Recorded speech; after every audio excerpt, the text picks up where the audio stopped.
Hi, my name is Armina Teravetisian and I'm currently an undergraduate student here at UCLA, and today I will be talking about marine protected areas and if they actually protect the marine life in tide pools. For the past 50 years, marine life has been in decline and the world is starting to notice it.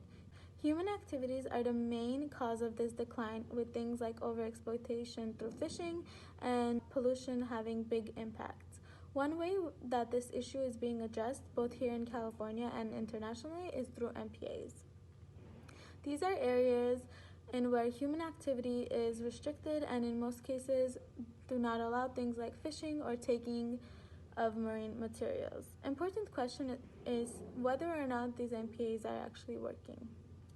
In California, we have some of the oldest and the strictest MPAs, and if we could study these, we can show the potential of MPAs.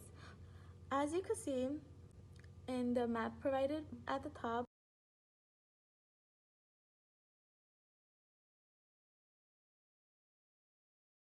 I will be looking at Leo Carrillo, which does not have MPA designation, El Matador, which has SMCA, State Marine Conservation Area, meaning they allow some recreation such as fishing, and Point Dume, which has the SMR, State Marine Reserve, and they don't allow taking or damaging of any marine material for recreational or commercial use.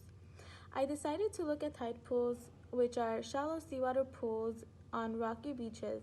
They are also home to a variety of marine animals such as kelps, starfish, and sea anemones.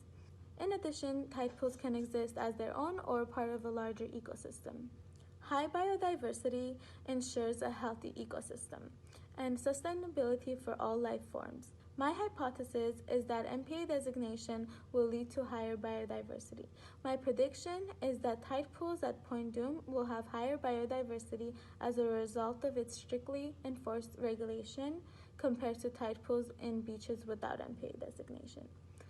My experimental methods will include sampling tide pools at 3 different beaches with different MPA types and measuring their biodiversity through random sampling, which I will compare the results to determine association. What I will be doing in my research is laying a 50-meter transect line in each tide pool, measuring every 5 meters within that transect line, putting down my quadrat, and in order to identify each species and the area that the species covers. And afterwards, I will be calculating the species richness, evenness, and density, and comparing the beaches together to see whether MPA designation does have an effect on the biodiversity of these different tide pools. One way I can engage the community in this is by contacting local high schools and having UCLA students educate them about tide pools and the importance of protecting them. We will not only educate them about them, but we could show them by gathering small groups. These small groups can partner up with the UCLA student and they could go to these sites and do the same experiment. This way they could be involved in the study and have scientific knowledge without being in the science field. And it would also be a great way for students to see what it takes to protect our marine life. Thank you.